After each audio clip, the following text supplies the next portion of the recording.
Good afternoon, everybody. Thank you so much for joining us today for our fifth small great conversation with Dr. Tammy Hodo. It's surreal to me that we are almost done with this series and only have one left.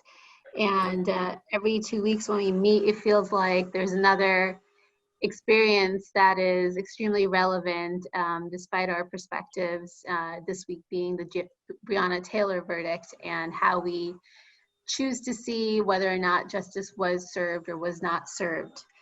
Today we are going to go ahead and have the conversation with Dr. Hodo, moderated by our very own Jean Marie Grimsley. Jean is a Washington, D.C. native and came to Jacksonville via New York, where she was a book editor at Time Warner and then Penguin Books. She is our webmaster and self-taught guru for all things websites and social media communication. So we're delighted to have her. Good afternoon and welcome to another small great conversation. Dr. Tammy Hodo is the president of All Things Diverse LLC, an educational consulting company working with organizations to optimize employee productivity through recognizing the value of diversity, equity, and inclusion. Tammy earned her Ph.D. from the University of Wisconsin-Milwaukee in Urban Studies with a minor in sociology and specializations in race, class, gender, and ethnicity. Tammy has provided training to local and national organizations all under the umbrella of diversity, equity, and inclusion. She has written course content on implicit biases and microaggressions for a national educational vendor that is being used at hundreds of colleges and universities. She has worked in academia for over 10 years in a variety of positions, including faculty and university administrator. Her most recent administrative role was the Director of Diversity, Equity, and Inclusion for a law school, where she was responsible for policy development and overall institutional compliance for students, faculty, and staff related to discrimination and harassment. Tammy recently completed a visiting assistant professor of sociology position at the University of North Florida. Thank you so much, Dr. Hodo, for your marvelous talk, and thank you for taking time to speak with us today. Thank you so much, Jean, for that phenomenal introduction. Quite a lot has happened in the world and across the nation since you spoke on the TEDxJacksonville stage. Where have you anchored your time and focus since your talk? Well, I've been working really hard with a variety of companies, non-for-profit organizations, and the federal government on educating people about the value of diversity, equity, and inclusion in the workforce. I've also been building a lot of content for the courses that I do offer, such as like institutional racism, microaggressions, implicit bias, and things of that nature. And I wrote 2 chapters in an academic book that will be coming out with a colleague from Virginia Commonwealth University. The 2 chapters I wrote, one was about African-American families in the urban environment, and then the other one was about the theoretical and methodological approaches to studying African-American families. So I'm really looking forward to that coming out. And that'll be in a book called African-American Families, Research, Theory, and Practice. So you are using your COVID time to great effect. It sounds like you've been staying super busy. The murders of George Floyd and Breonna Taylor have led to a lot of conversations on racism, Black Lives Matter, and anti-racism. How have these events amplified the messages in your talk? I think that it just really reiterates what I was saying, how race really impacts life chances. Although it's not biologically real, we've seen it used in America to justify just really inhumane behavior. I think that we see that those in the African-American community are not offered mercy like many other communities are. I think that it has exposed the continued injustice that we experience within our community. I don't understand how people cannot see it for exactly what it is. When I think of George Floyd in the video, over 8 minutes of someone having their knee on his neck. I think of Ahmaud Arbery, which is not far from Jacksonville. He was attacked in February, but we weren't even aware of it until months later. And nothing initially was going to happen until the public was outraged. We've seen Daniel Pruitt just recently. That happened in March in Rochester, New York, but we weren't exposed to the video until September. And he was having a mental health crisis. That was rather apparent in March. He's naked in the middle of the street and it's snowing. And to have a bag placed on your head and have your head then forced into the ground for over 3 minutes and die. We've seen Jacob Blake, which is in my home state of Wisconsin, in Kenosha, be shot 7 times in his back while you're holding onto his t-shirt. I mean, the situation is not getting better. And we obviously know that there is a racial issue. There are racial issues in America that continue to negatively impact people of color. Yeah, race, I've realized, has serious implications for people in different experiences. And I come from a life of privilege. I grew up in a well-to-do family, went to fantastic schools where I saw people doing bad things, but getting away with it because they were white rather than Black. And, you know, I still have been unable to watch the George Floyd video. I can't imagine what it must be like for his family, for his mother to see her son, you know, die again and again and again and again on camera. It should be a private thing, and I can't watch that. But what I realized is that the human impulse to defend yourself or to run away from a situation in which you feel threatened somehow becomes a crime if you're Black. And that is very true. And I tell you one thing that just really bothers me is the conversation of why don't they just comply? And that is one that I often hear after an African-American has been killed. Why can't they just comply? But I don't hear that conversation where I see Caucasians storming capitals with AR-15s, and they're in the face of police and they're able to be just so disrespectful, and it's okay. Or I don't see that when Caucasian kids shoot up schools or movie theaters and they're taken alive, you know, and then we're just told, well, they have mental health illness, you know. But when I think of Daniel Pruitt, who obviously had a mental health crisis as he's naked in March in New York, but you're not allowed to even have that. The emotional toll that racism takes on our community is just astronomical. I mean, the preventive measures that, you know, ideally should be put in place, the implicit bias training that needs to be conducted within law enforcement, within the judicial system, and just for people to recognize that we're all human, we all bleed red, and that's it. But often, again, we're not offered mercy. The expectation seems to be extraordinary for our behavior. If we comply, then it's something else. We want to bring up, oh, you had a record. You know, we saw that with Trayvon Martin. Oh, he had marijuana.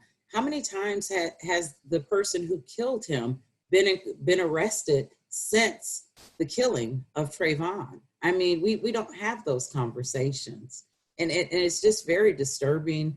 And to know I'm the mother of an 18-year-old African-American son who drives. I'm terrified. And I'm also a service-connected disabled veteran, as is my husband, who's retired Army. You know, we've served this country. We wrote a blank check. We love America. We are Americans, but we're not given mercy. We're not given second chances.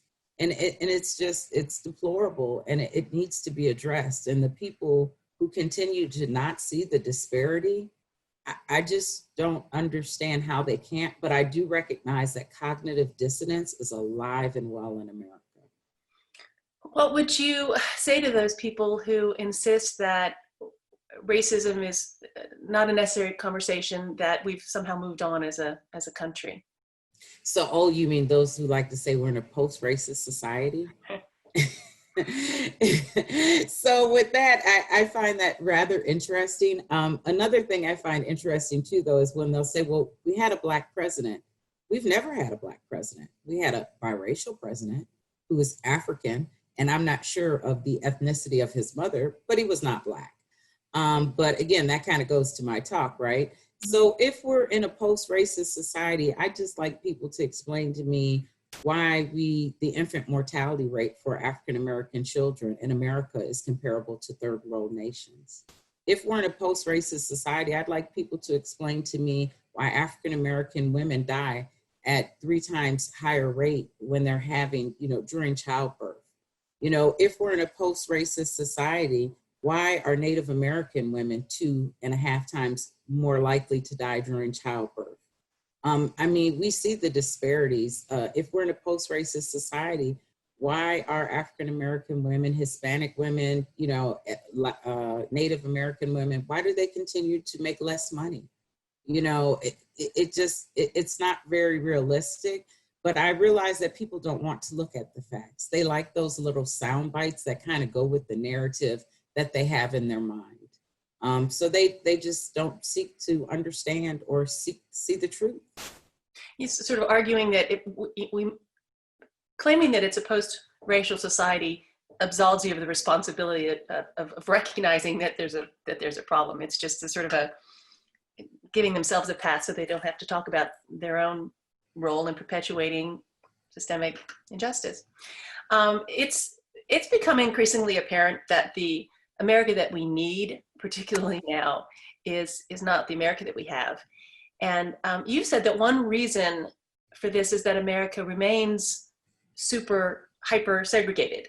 What are some of the structural mechanisms that have contributed to the lack of interaction between different ethnic groups? So, we can just think about housing, right? So if you think after World War II, all these veterans of different ethnicities came back, but due to housing covenant and redlining, those of color could not utilize their GI Bill, which at that time was what we used for the VA home loans.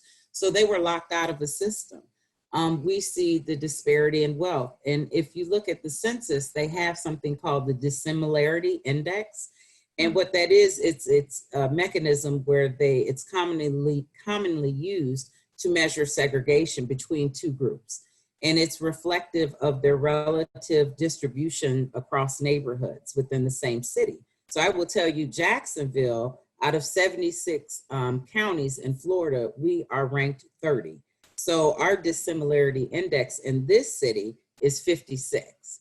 So that what that means is that we would need 56% of whites or blacks to change neighborhoods in order to actually create an integrated society or an integrated city just in Jacksonville. So that rate of segregation is very high in Jacksonville. And what that leads to, if you think about the neighborhood school model, which is what we use, that leads to schools that are predominantly of one race. And we have to recognize that there's a direct correlation between race and social economic status or class. And that's due to historical institutional racist policies that have impeded certain groups, particularly African Americans, often Jewish people, Hispanic people, indigenous populations, from being able to access all the resources that others have been able to. So they have not had that privilege provided to them. I had mentioned to you earlier that I was really fascinated by this program that Senator Cory Booker is proposing called baby bonds as a way to close the racial wealth gap in America. That home ownership that you spoke about, the redlining, means that white families have 10 times the wealth as Black families because so much of our wealth is from our ownership of a home. And so he has this program where every baby born in America would be given $1,000 managed by the US Treasury, and every year thereafter would get up to $2,000 on a sliding scale, so that someone in a family with a high income gets less or nothing. But by the time this child is 18 years old, these poorest kids could have $50,000 to use for college tuition or down payment on a house. We've got to start doing some constructive things in our policy to redress these systemic problems that our codes have created. I agree with you. I think that would be phenomenal. I had not heard of the program until you spoke of it earlier today with me. But I do think we do need to recognize that these policies were institutionalized. And so these policies and practices need to be corrected. This system, it's functioning the way that it was meant to. When we have to remember that, women at one time couldn't own property. African Americans were considered 3/5 of a person. We've had Chinese exclusionary acts. We've had a variety of institutional policies. We even had an executive order issued by Eisenhower that prevented the federal government from hiring anybody in the LGBTQI community. So in order to kind of redress all these issues that have really negatively impacted these marginalized communities, we're going to have to be innovative. But first, we need to acknowledge it. And I know that these are uncomfortable conversations, but we have to be comfortable having these uncomfortable conversations. And that's why we continue to see the systemic issues that we do, because they continue to be reproduced because we haven't addressed them. I mean, we're all Americans, we're all human. Ideally, if we are together as a society, how much more could we accomplish, in the world versus being so divided? And I think we're divided on variables that are just not really relevant, but we make them relevant because we need to create some sense of hierarchy, and I need to feel superior to someone, when in reality, we're all human beings, and that's not the way it really should be. I think that people in power do realize the power that you have, the power that communities that we've marginalized have, which is why they work so hard to keep you feeling powerless. It's sort of a sick cycle. Right. One of the and Jean, I'm sorry, Jean, if I can just add, I mean, when you say that, I would just like to add to that, I think of urban renewal grants, right? So those were those grants in Jacksonville experience that were given from the government to help with white flight and to build these freeways that went through these viable African-American communities. These communities were intact. They had doctors, lawyers, grocery stores, gas stations, everything. And they just demolished them, and built freeways right through them. And these communities have not been able to recover since then. Or we could think of the issue in Tulsa, Oklahoma, when they had the race riots. That community was very prosperous and they were doing fine on their own. But it's like anytime these communities, as you said, are doing well, people in power recognize it, and there's this fear.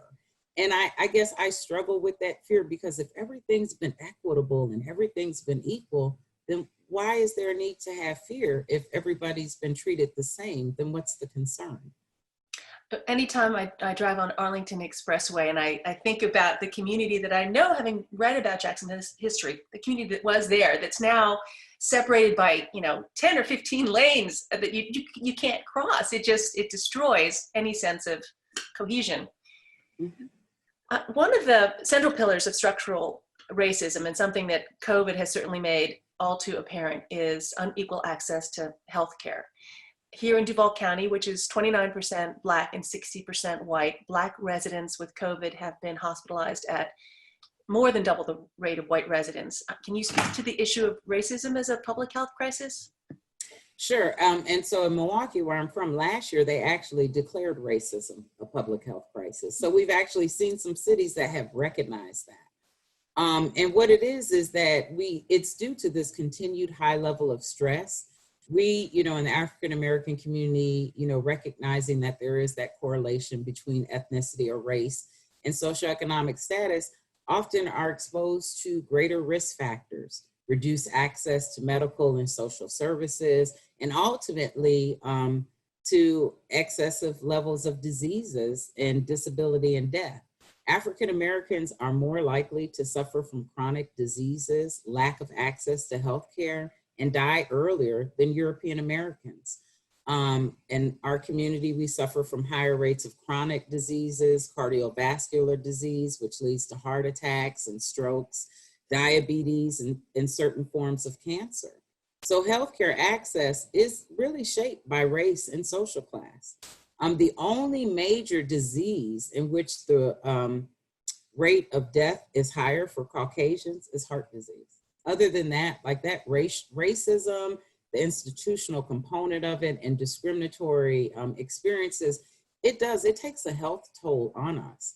And I think in Jacksonville, we've seen with the disparity in regards to COVID also that a lot of African Americans are in the service sector. So they're on the front lines and they're in these positions where they cannot work from home.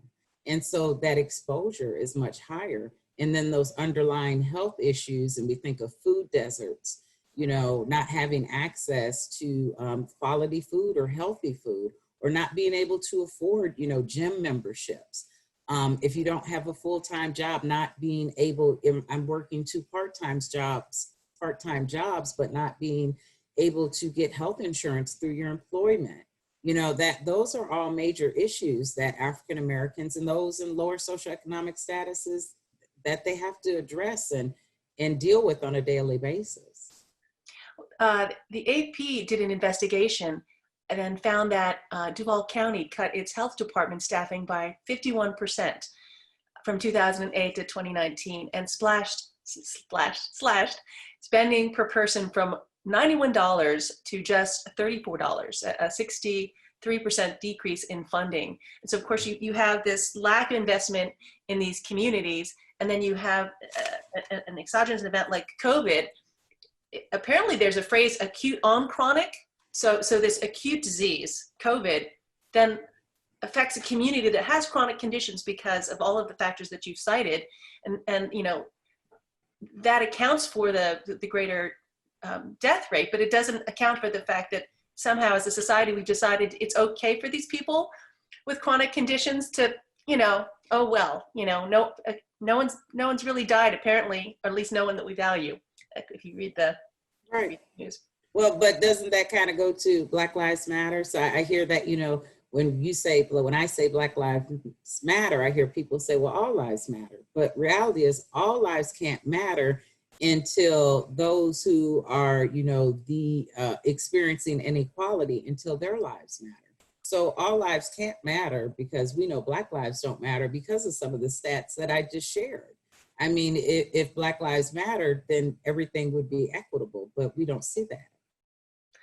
Well, I don't think you can call it a blessing from COVID, but I think somehow all of us being home, feeling this well of empathy, you know, for Italy and these other countries, seeing this death toll, suddenly something about this moment of shared empathy has allowed the blinders to fall away for a lot of us to really suddenly appreciate the incredible injustices and inequities. You know, this realization that we're all weathering the same storm right now, but we are not in the same boat.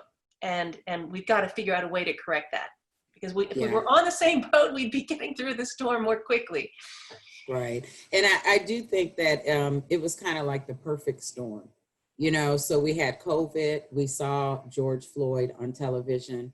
I can't watch, I don't think, another death, you know, of an African-American on TV. I mean, that right there is causing our community post-traumatic stress disorder.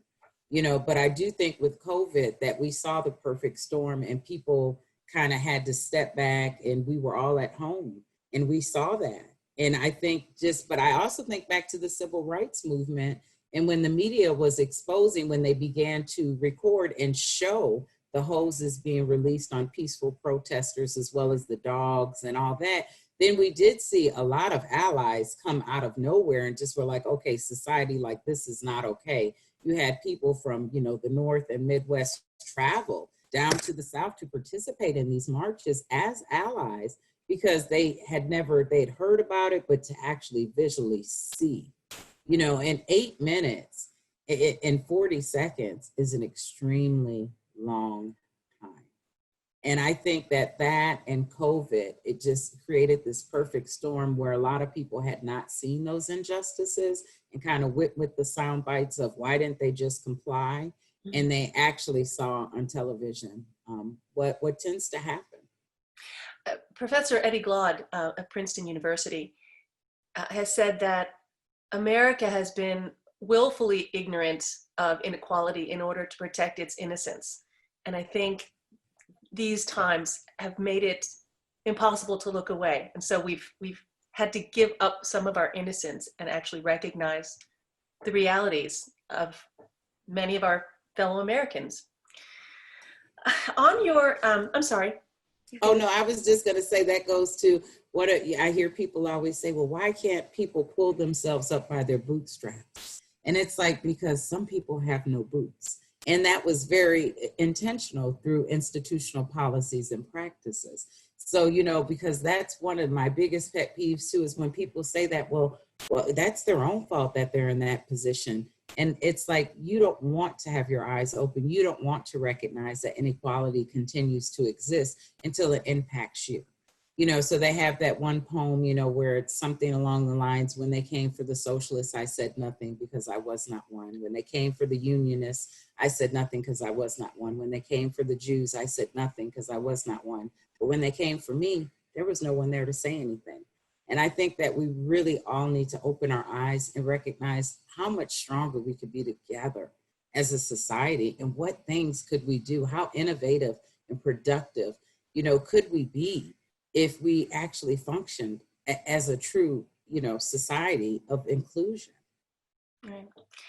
On your website, allthingsdiverse.com, you emphasize that equity is different from equality. Can you help us better understand what that difference is?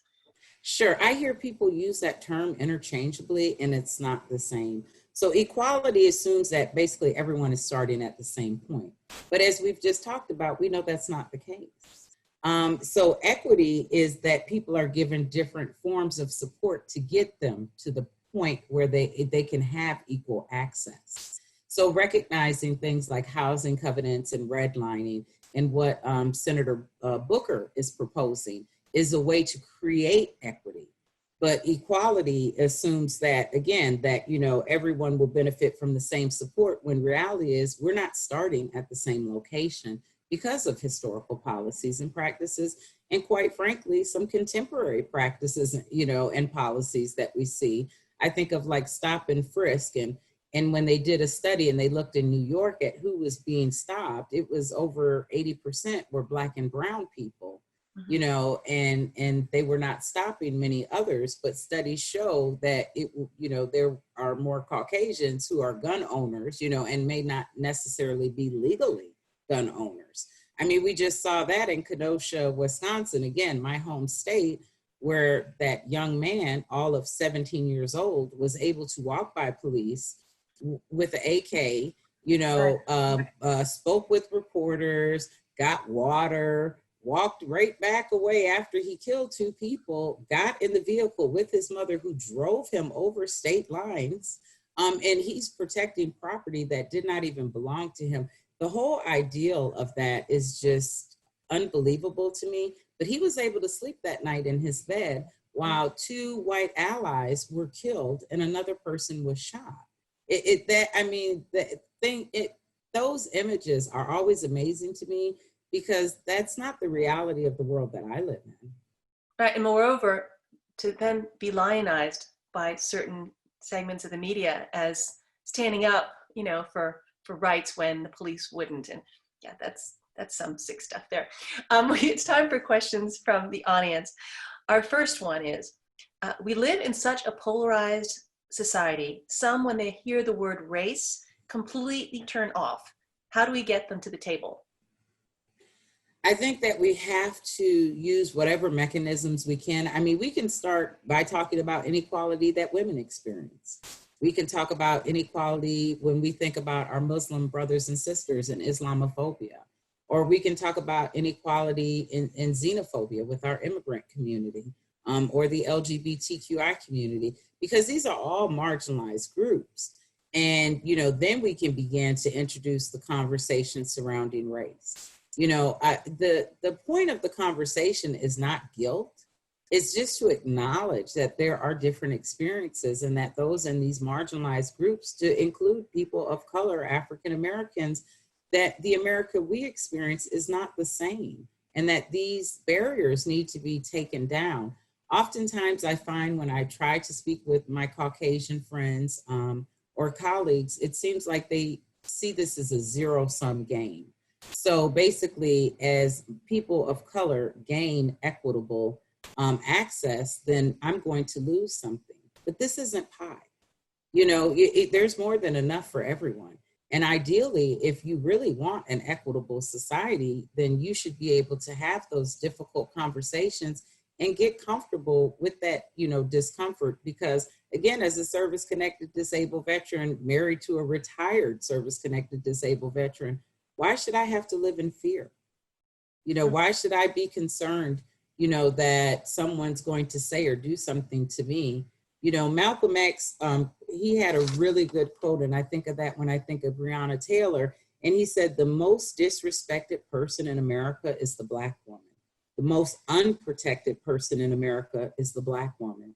And the most neglected person in America is the Black woman. And think of what we've seen with the Breonna Taylor case. He said that in 1962. I don't see much difference now. Another question from the audience. You mentioned that a lot of this is structural and as a result will require policy change. How do we get our leadership here in Northeast Florida to engage in this conversation? Well, we got to get them to the table. And we have to have people at the table who understand the structural inequality and who are ready and willing to deconstruct that. And reality is that the system was not set up with everyone in mind. And we need to first acknowledge that. It's very much cisgender, white male, system set up, but we need to have our leadership be willing to have those conversations. And we need to be civil when we have those conversations, because I find that if we don't approach it the correct way, people automatically just shut down.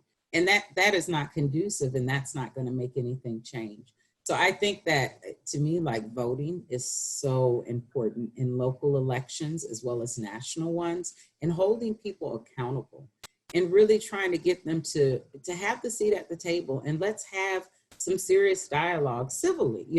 We can agree to disagree, but let me show you the stats. Let me show you the facts that substantiate what I'm saying, and then how can we go about addressing this so we can make those changes? Another question is, how do we begin to have these conversations with those in positions of power? I'm seeking resources to improve this conversation at the Association of Realtors. Well, I think that you a lot of times need to bring in experts, so, you need to bring in experts who know how to facilitate these conversations. So all things diverse, we have several experts in a variety of issues, whether it's colorism, LGBTQI, Islamophobia, a variety of topics. But I think that you need to have the experts come in and just facilitate the conversation. Too often what happens is those in the marginalized communities in these workspaces are the ones who kind of carry that burden of educating everyone else. And that should not be their job. That's why we have experts, subject matter experts who have studied, who have published, who have spoke, who have done this work. And I recommend that you engage them in these conversations, because they know how to negotiate within that space that oftentimes can be rather contentious. Another question, what have been some of your biggest takeaways from your implicit bias trainings? What revelations have participants had? That we're all biased, to include myself. So, I recommend that everyone go and take the implicit association test. It's free. All you have to do is type in implicit association test, and they have a variety of ones. You can do ones based on race. You can do that based on sexuality. You can do it based on gender and career fields. You can do it based on colorism. And so I think that everyone should take that. It was developed again by Harvard, and it's based off of time. And they just get the data in an aggregate form. So they don't ask your name, it's anonymous. They'll ask your age and ethnicity just because it's aggregate data.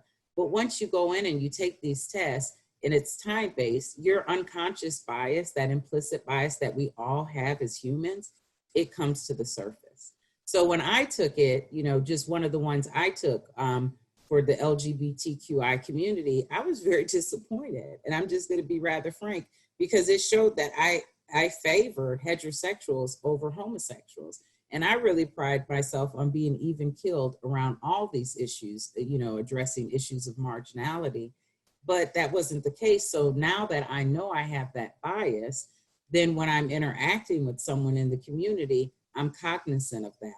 And so I can sit back and kind of reflect before I make a statement, because I'm aware that I have this bias now, and that means that I can do better. I've told you that I've been reading Caste by Isabel Wilkerson, and it's such an incredible book, a very painful book to read. That's sort of just like a jackhammer to your soul. One of the points that she makes is that because of media and cultural depictions of people in marginalized communities, up to 80% of us have these biases that we don't acknowledge. And I've been recognizing in myself a need to counter program my own unconscious voice.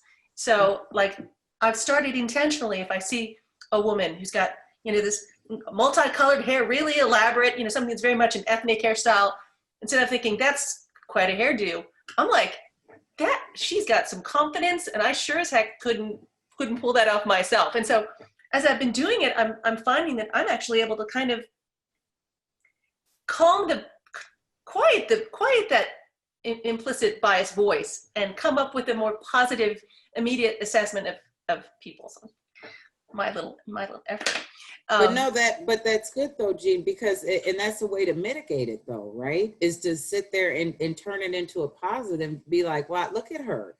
She has to have confidence to be able to do that. And so I applaud you for doing that, but we have to recognize those biases so we can mitigate them, and begin to have that difficult dialogue. Right. A final question from the audience is, what do you think or feel about the word race? I think that race is, as I shared, a social construct, but I think that it is very much embedded in our society. I prefer ethnicity because we all are ethnic, but race is a reality, and it is very much an American thing. We lived in Europe for several years, and it was so refreshing. We lived in Germany, and over there, I was just American. They based it off of national origin, which again goes with ethnicity. But I recognize that race isn't going anywhere in America. And that is something that is just very much embedded in our society. I don't care for the word, but I recognize that that is the way that often people use to describe people. And if you think about forms that we fill out, you have to check those boxes.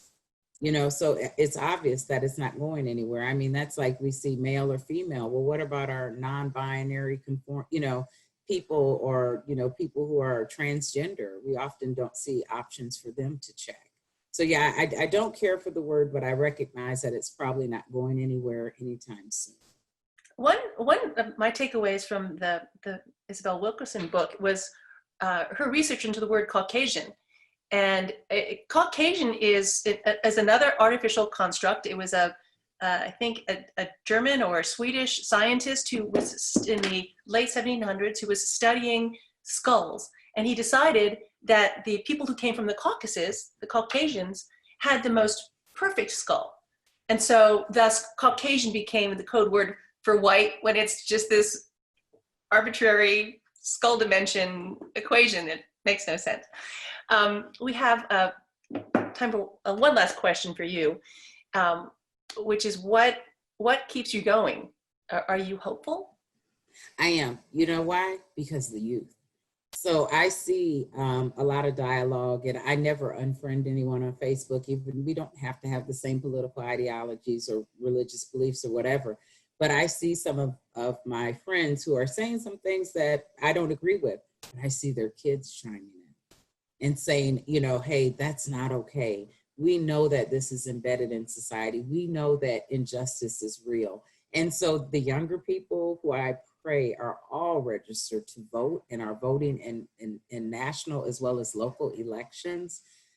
That's what gives me hope. They just seem much more accepting and much more willing to go ahead and have these conversations. So that's what gives me hope. Well, you have been so wonderful to give us your time today and your deep thoughts. Thank you very much for all the work that you do to build a better, more racially diverse and inclusive society. And thank you for giving us a roadmap for how we can ourselves do more, be better, be more proactive, and join you in the important work of realizing that we're all the same and we're all worthwhile and we're all worth lifting up. Well, thank you very much, Jean. I've really enjoyed this conversation. So I'm just really glad to be a part of TEDxJacks and thankful that I was asked to come back. And I would make one last comment to the audience. Please go to Dr. Hodo's website because there are some very moving posts, particularly in your blog, that gave me more insight into your journey and what gives you the passion that you bring to your work. Thank you. Thanks so much, everybody.